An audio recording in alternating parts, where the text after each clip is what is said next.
देखिए, मैं इतना ही कहूंगा, भारतीय जनता पार्टी के नेता से लेकर कार्यकर्ताओं तक गरीब कल्याण के लिए पूरी तरह समर्पित है। चाहे विधानसभा हो या लोकसभा हो या राज्यसभा हो, कोई भी सदन होगा, हम लोग वहां जनता से जुड़ी हुई बातों को उठाते हैं और उठाते रहेंगे जो जनता के हित में है। और जहां सत्ता में है वहां गरीब कल्याणकारी योजनाओं को लाकर गरीबों के जीवन में एक बड़ा बदलाव ला रहे हैं। और यही कारण है कि आज 18.5 करोड़ गरीब गरीबी रेखा से पहली बार बाहर आए। तो 70 साल में कोई सरकार नहीं कर पाई जो मोदी जी के 9 वर्षों की मेहनत के कारण हो पाए। ये बड़ा बदलाव है।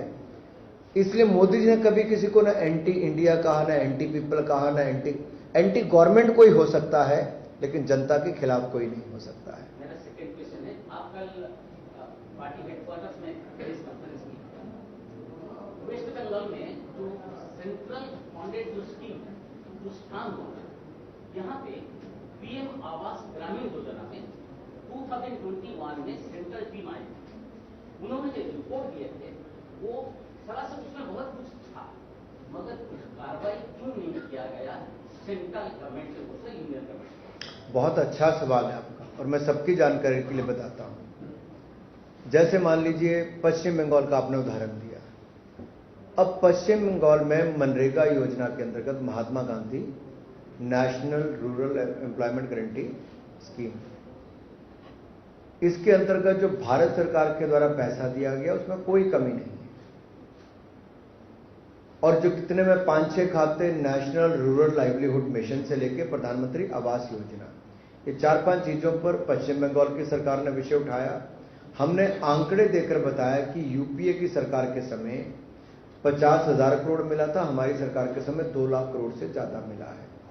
और कई योजनाओं में तो 16 गुना ज्यादा, कई जगह 8 गुना ज्यादा, 8 टाइम्स, 16 टाइम्स, 12 टाइम्स ज्यादा ऐसे पैसे मिले। अब सेक्शन 27 को क्यों वहां पे वो किया गया मनरेगा के अंतर्गत, एमजी नरेगा के अंतर्गत पश्चिम बंगाल में? क्योंकि देखिए कई कार्य ऐसे किए गए, जैसे फेंसिंग करनी है, अलाउड नहीं है, वो कर दी। आपको एम्बैंकमेंट करनी है, जो बगैर अनुमति के आपने कर दिया, और मिट्टी के रेत की बोरियां भरी वहां पे पाई गई। आपने एक बड़े काम को छोटे टुकड़ों में बांट दिया जो आपको वैसे अलाउड नहीं था। जहां सड़कें पहले बनी थी, पॉन्ड पहले बने थे, उनको दिखा दिया कि नए बने और पैसा गोल हो गया। तब केंद्र की सरकार की जो टीम गई, उन्होंने एक नोटिस दिया उनको और उसके ऊपर एक्शन टेकन रिपोर्ट देने के लिए कहा। पश्चिम बंगाल की सरकार ने एक्शन टेकन रिपोर्ट तो कुछ नहीं, लेकिन एक वापस जवाब दिया कि इस पे ये करना चाहिए। तो भारत सरकार ने फिर लिखा कि ये करना, कहना नहीं, करना चाहिए और दंडात्मक कार्रवाई कीजिए, पीनल एक्शन लीजिए।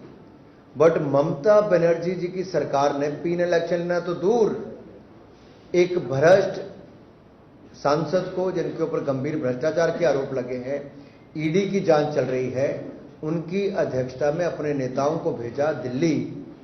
और किसको बचाने के लिए? जिन लोगों ने गरीबों के मकान और गरीबों की दिहाड़ी का पैसा दोनों खा गए। राज्य की सरकार ने उनसे पैसा वापस जमा कराने के बजाय अपने राज्य के खजाने में से पैसा जमा करा दिया कुछ हद तक। क्या ऐसा हो सकता है? करप्ट लोग पैसा खा गए, अधिकारी खा गए, नेता खा गए, उनसे पैसा नहीं लिया ममता जी की सरकार ने, उल्टा जो जनता का पैसा खजाने में जमा था वो जाके कुछ जमा करा दिया। इसलिए भारत सरकार को कदम उठाना पड़ा कि अगर आप दोषियों के खिलाफ कड़ी कार्रवाई नहीं करोगे तब तक आपके एमजी नरेगा के पैसे पे ब्रेक लगेगी। सारी योजनाओं में बहुत सारा पैसा मोदी जी की सरकार ने दिया, कहीं कोई कमी नहीं छोड़ी। मेरे पहाड़ी राज्य में 17,000 फीट की हाइट पे भी पानी पहुंच गया है जल जीवन मिशन का, लेकिन पश्चिम बंगाल में अभी तक एक जिला में भी 100% वाटर के कनेक्शन नहीं लग पाए। क्यों? अगर राज्य की सरकारों को इंप्लीमेंट करना है तो क्यों फेल हो रही? अगर प्रदेश सरकार को पैसा केंद्र देता तो क्यों फेल हो रही? जहां तक आपने उड़ीसा की बात कही, अगर यहां पर भी नोटिस दिया गया है तो या तो इन्होंने इसका जवाब दिया होगा या उस पर कार्रवाई की होगी। अगर नहीं की हो गई तो उसके खिलाफ भी वैसे ही वापस नोटिस जाएगा, एग्जामिनेशन होगा और कार्रवाई की ओर आगे बढ़ेंगे। सर, ये petition has been filed in Supreme Court objecting the caste census released by Bihar government.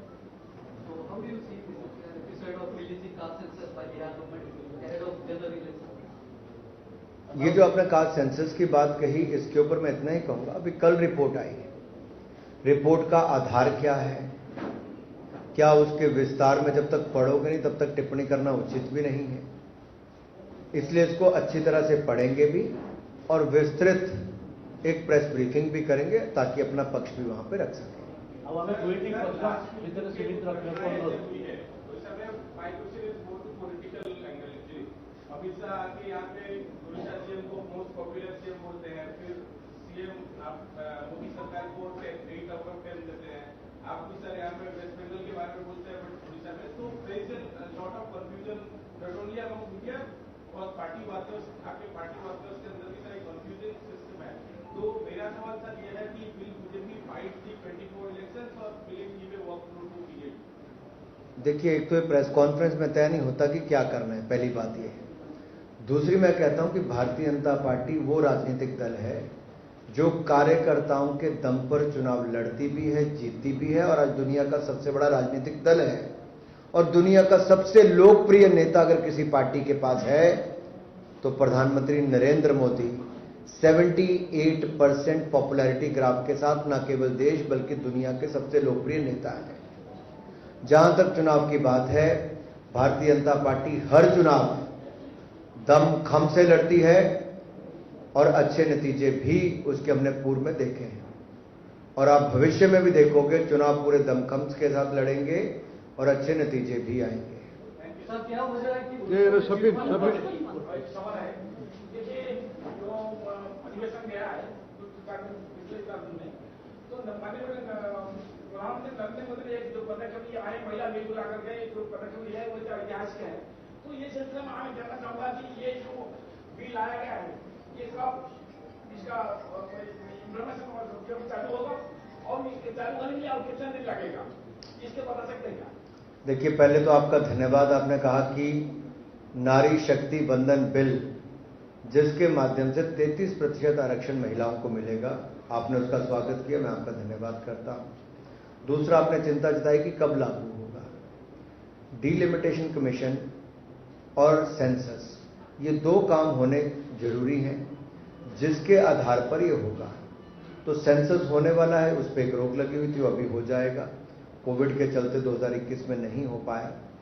जैसे ही लोकसभा के चुनाव खत्म होंगे वैसे ही सेंसस की प्रक्रिया भी शुरू होगी और डीलिमिटेशन कमीशन भी बैठेगा।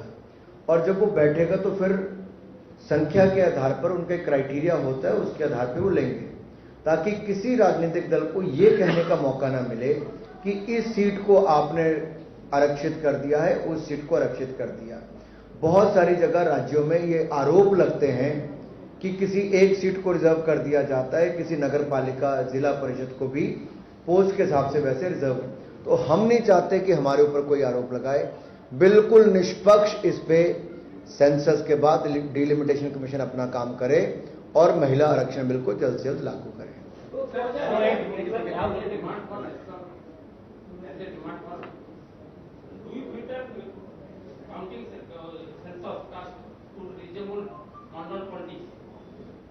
देखिए, मैंने पहले इसका उत्तर दे दिया। अभी तो जो आ रहा है एक राज्य का सर्वे, उसमें क्या आ रहा है उसको हम अध्ययन करके फिर उस पर अपनी टिप्पणी देंगे।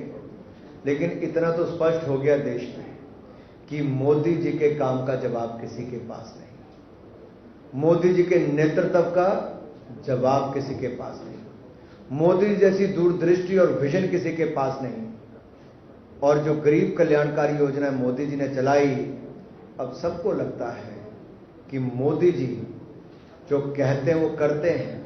सबका साथ, सबका विकास, सबका विश्वास और सबका प्रयास। और मैं उड़ीसा में बैठकर अपने राज्य में कह रहा हूं, धर्मेंद्र भाई के साथ बैठ के कह रहा हूं, अध्यक्ष जी के साथ बैठ के कह रहा हूं, हमने कहीं भेदभाव नहीं किया। आंकड़े बताते हैं कि उड़ीसा को यूपीए के मुकाबले कई गुना ज्यादा पैसा मोदी सरकार ने दिया, विकास करने में भरपूर सहयोग दिया। और पूर्व के राज्यों को जब तक विकास नहीं करेंगे तब तक भारत मां का विकास या पूरे भारत का संपूर्ण विकास नहीं हो सकता। इसको सही मायने में चरितार्थ करने का काम प्रधानमंत्री मोदी ने किया है। कहा ही नहीं, करके दिया, आंकड़े बताते हैं। और इसलिए मैंने अंत में निवेदन किया था, हमारी ओर से कोई कमी नहीं है, इंप्लीमेंटेशन में थोड़ा और ताकत लगा दीजिए ताकि मेरे गरीब भाइयों बहनों को पक्के मकान भी, मनरेगा की योजना भी, पानी का योजना भी, जो केंद्र का पैसा आ रहा है उसको अच्छी तरह से लागू हो जाए ताकि गरीबों का कल्याण मेरे राज्य उड़ीसा में भी हो जाए। Sir, I have two things. One question, hope you will answer accordingly. First question is that how do you see the future of BJP in Odisha? Will it come to power in 2021? Number one. Number two, what makes BJP so tolerant? In 2009, Navin Patnaik sorted you out of a 11-year-old alliance, dubbing you as anti-government. Only yesterday, as my elder brother was asking, he dubbed you anti-people and anti-development. आप यहाँ विकास का एक छवि प्रस्तुत कर रहे हैं, लेकिन yesterday he said he cited two examples. Opposition here obstructed two projects, Jagannath project and Ravigrad temple corridor project. So when he pinpointedly attacks, what restrictions, what structural tool?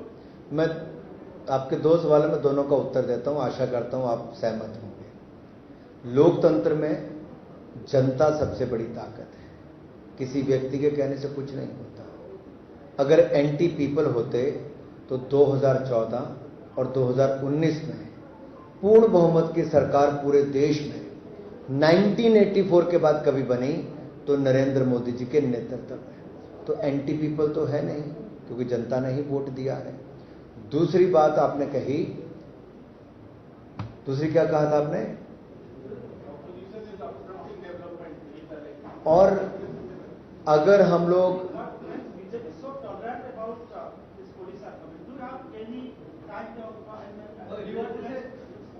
Safi अरे अख्या पारुजु कही नवीन आरंभ कर Mahatma Gandhi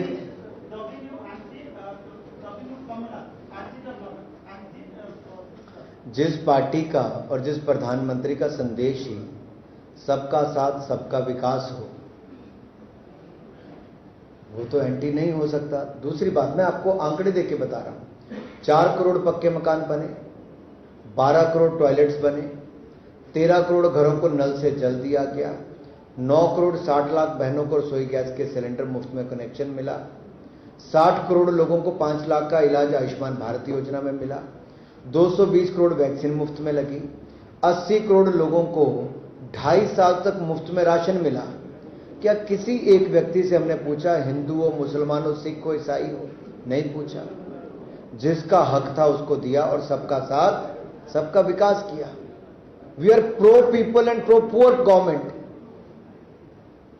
and 1% saying it doesn't mean anything to us.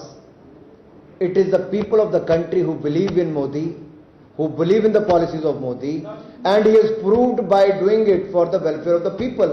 And at the same time, when he talked about reform, perform and transform, he has shaped the country by bringing in reforms. And if you look at the defense production, it stands at 1 lakh crore rupees today, with 16,000 crore rupees export, from being the largest importer of the weapons to 1 lakh crore rupees defense production. At the same time, if you look at the space sector, we were nowhere, and today India is the only country in the world who had a successful Chandrayaan mission where it landed on the South Pole. It never happened before. One after another, in any sector you see, India is doing well because we believe in their performance. And for that, whatever reforms were required, we have brought in those. And the number says it all. I don't have to say it. In 2014, India was the fragile economy, isn't it? Everyone said policy paralysis, India is among the fragile economies of the world. Today, India is among the first 5 economies of the world and known for the strong decisions India is making. That clearly shows the decision making of the government. Anyone saying it doesn't make any difference, whether a chief minister or common man.